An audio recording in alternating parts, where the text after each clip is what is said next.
그래서 여기서 네, 네. 보수 우파 진영에서 조심해야 될 게, 네. 자, 우리가 억울하게 졌다. 어? 네, 지금 무슨 네. 얘기냐면, 추미애도 하남에서 지고 있는데 막판에 뒤집어졌다. 김민석이도 지고 있던 게 갑자기 막판에 뒤집어졌다. 예, 예. 그 모든 것이 사전투표함이 열리면서 이렇게 된 것이다. 이 얘기를 하고 있어요. 좀, 예, 네. 일부 의문을 가지시는 네, 네. 분들이, 예. 그런데 있는 걸로 알고 있습니다. 자, 이럴 때요. 예, 예. 우리가 부정선거라고 얘기를 하려면요. 네. 어떤 숫자적으로 통계적으로 이런 게 있지만 물증을 잡아야 됩니다. 자, 예를 들어서 선거관리위원회는 네. 어떤 이야기를 하냐면 형상보건 용지를 쓰기 때문에 네. 사전투표 용지는 접어서 네, 네. 몇 번을 접어서 넣어도 빳빳하게 달인 것처럼 된다. 복원이 된다. 네, 네. 이런 설명을 지금까지 해왔어요. 네. 자, 그러니까 아직도 국민 여러분 모르시는 게 있는데 네, 네. 국민 여러분들이 사전투표라면 여러분들의 참정권이 보장된다고 생각합니까? 그리고 사전투표를 하시면 여러분들의 그 주권 행사가 100% 적용이 된다고 생각하시나요? 제가 다른 유튜브 방송에 나가서도 얘기를 하고 하는데요. 네. 저는 지난 그 2020년 4.15 총선 전에 네, 네. 1년 반 전부터 공정선거 국민연대라는 단체를 만들어서 네. 거기서 사무총장 하면서 사전투표의 위험성을 알렸어요.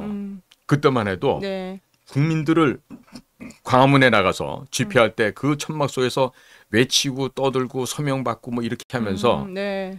열심히 노력했지만 그 숫자가 얼마 안 됐던 네. 거고 제대로 확산이 안 됐던 거예요. 4.15 전까지만 해도 네, 별로 네. 그렇게 예. 호응이 없었었군요. 그렇죠. 그 당시에는. 그런데 이 국민 여러분, 이 사전투표는요. 국민 여러분들의 국민주권 행사는 참정권을 드높이려고 하는 게 아니고요. 그 시작이 네. 그런 달콤한 말 속에 선거 제도를 장악하려는 북한의 김일성의 지령과 그 지령을 받았던 북의 대남 공작기관에서 대한민국의 이 좌파, 좌익 진영에 있는 국회의원들을 구워 삶아서 그들에게 지령을 내려서 이 짓을 했던 겁니다. 제가 다음번에 지금 더 시간을 내서 예, 예. 구체적으로 어떤 단계를 해서 왔는지 네. 그걸 다 조사해 놓은 자료가 있어요. 예, 예. 그러니까 오늘은 거기까지 하려면 너무 길어지니까 예. 그래서 무엇보다도 이 나라가 제대로 되려면요. 네. 투표 제도를 그냥 이렇게 현재처럼 하더라도 네. 사전 투표를 안 해야 돼요. 사전 투표가 네. 0으로 수렴되게끔 국민들이 적극적으로 참여를 안 하셔야 됩니다. 안 하는 방향으로. 예. 그러면 왜 제가 이렇게 말씀드리냐면요. 네, 네. 사전 투표제는 어떻게 됩니까? 가서 자기 신분증 보여주고요. 네. 우리 그 소위 말하는 그 명부 네, 대장을 서명... 보고 자기 사인 이름을 적고 예, 예. 하는 그게 아니라 자기 신분증 보여주고 네. 거기에 맞춰서 두루룩 해가지고 투표용지가 나옵니다. 그러니까 그 투표용지에 네. 원래는 법에 네. 바코드를 찍게끔 돼 있어요. 그런데 그 바코드가 없어지고요. 사전 투표용지에 QR코드가 들어가죠. 그러면은 자, 온 사람이 홍길동이야. 네. 몇 년도 몇 월생이야. 주소가 어디야. 얘는 국민의힘 찍었어. 민주당 찍었어. 그런 이런 정보가 게 다 나와요. 들어가는군요. 그러죠. 예. 그러니까 나중에 이게 어떻게 활용되냐면 예. 여론조사는 그 풀로 쓰입니다. 그리고 가두리 당하는 거네요. 그렇죠. 예. 가두리 양식장에 잡힌 고기가 돼요. 예. 그래서 그 사람들이 이제 그런 자료를 받아서 조사를 하잖아요. 예. 그럼 그 가두리 안에 고기를 어떻게 넣냐면 네. 민주당 성향의 65% 정도 내지 70%. 국민의힘당 성향은 35% 내지 40% 이런 식으로 섞어요. 네. 그렇게 해서 무작위로 전화했다 그럽니다. 그런데 예. 그 성향이 이미 나와 있잖아요. 정보가 있으니까요. 그렇죠. 예. 그러면 이전에 이쪽 찍었고 이쪽을 대통령 후보로 찍었던 사람들이 당연히 그 성향대로 찍게 돼 있죠. 네. 그 비율을 더 높게 해서 항상 여론조사는 특정 정당이 우세한 득표가 나오도록 이렇게 유도를 합니다. 그리고 네. 두 번째 사전 투표를 하잖아요. 네. 그러면 그 사람들의 개인 정보를 보호해 줍니다. 이 취지하에서 딱 이틀간의 사전 투표 끝나잖아요. 네. 누가 다녀갔는지 투표를 와서 했던 사람들 기록이 있잖아요. 네. 싹 다 지워버립니다. 다 없애버립니다. 이 일이 지나면요? 예. 사전 투표하고서? 예. 그럼 누가 어디다 그러니까 투표했는지를 어떻게 알 수가 누가 있죠? 다녀갔는지 예. 몇 명이 다녀갔는지 그거는 엿장수 맘대로 늘렸다 줄였다 할 수 있는 거예요. 그러니까 그거는 되게 통상적으로 지금 우리 누구죠?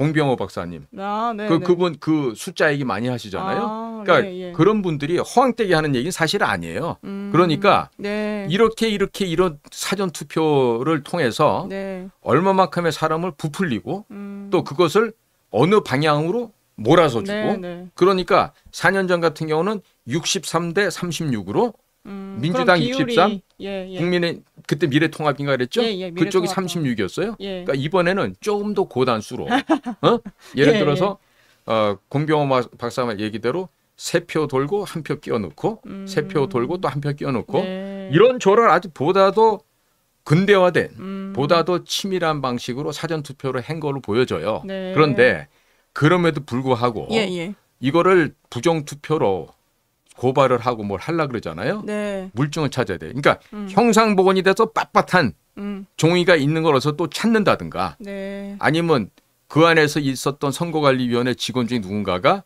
양심선언을 한다든가 네. 뭐 물증이 있어야 되는데 네. 그거 없이 네. 무조건 속았다. 부정선거다.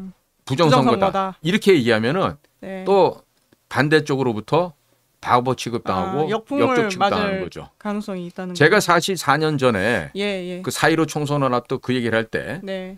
우리 시민운동 하던 분이 김종희도 만나러 갔었고 심재철이도 만나고 저 황교안 씨도 만나고 그랬어요. 네, 네.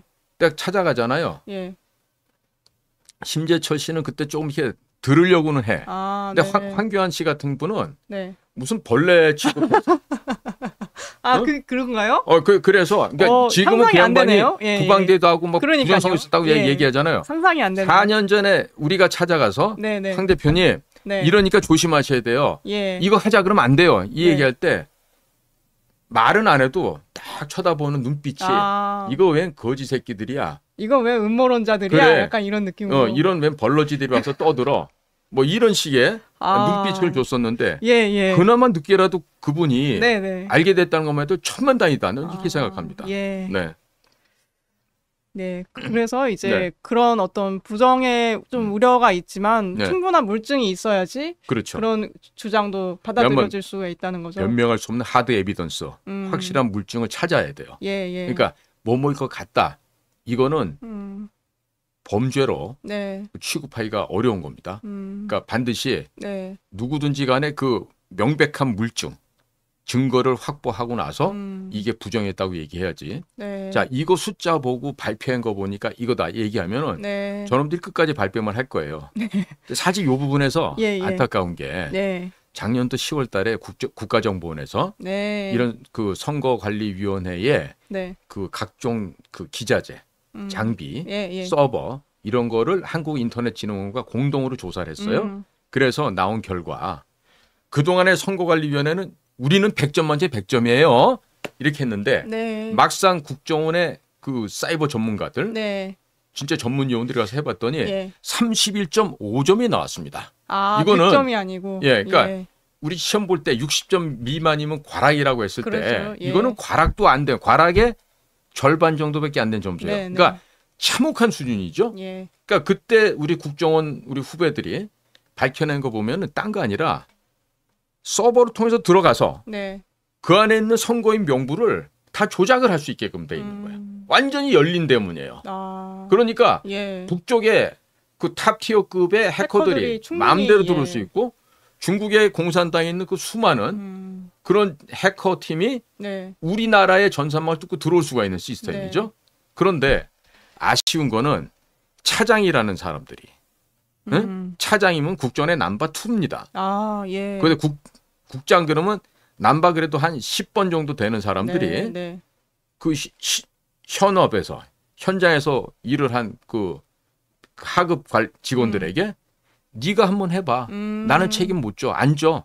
아. 어? 이렇게 예. 해서 정말 현장 요원들이 복창이 터지는 그런 억울한 일이 있어서 지금이라도 예, 예. 안 늦었는데 자 지금도 보면은 네. 국정원 시스템에 제가 들려오는 얘기가 네. 외교관 생활하다 가신 그 조태영 원장님은 마지막 공직 생활 후에 나는 감방 가기 싫다는 그 생각 때문에 아름답게 마무리를 하고 싶어하고 네. 그런 아무래도 네. 위험 때문에 좀 왜냐면 주저하는 거군요, 다들. 그렇죠. 왜냐하면 예. 국정원장이라는 자리는 예, 예. 김재규처럼 박정희를 쏴 죽이고 죽는 게 아니고 국가 민족을 해서 죽어야 되는 자리거든요. 네. 국정원. 거기서 네. 국정원장 하면서 이전에 국정원장 했던 사람들처럼 살고자 했기 때문에 다 죽은 거예요. 응? 박근혜 대통령 때도 네. 많은 분들이 감옥을 갔잖아요. 네. 네. 단 한 명이라도 만약에 그때 네. 내가 대통령을 대신해서 내가 죽겠다. 나는 대한민국과 대한민국 국민에서 내가 죽겠다. 사생결단해서 이 나라 지키겠다 했으면 그 사람은 살았어요. 그런데 다 살고자 했기 때문에 죽었던 겁니다. 아, 네. 살고자 했기 때문에. 네. 그래서 지금도 윤석열 정부에서 해야 될 거는 어렵지 않아요. 네. 공격이 최상의 방어입니다. 그러니까 윤석열 대통령은 네. 네. 아무리 총선에서 지금 국민의 힘이 졌다 하더라도 네. 대통령 스스로가 사생결단을 하고 그러니까 죽음을 배수진을 치고 네. 필요하면은 네. 마누라까지도 잘라내서 버릴 수 있는 그 결단을 하면 이깁니다. 승리할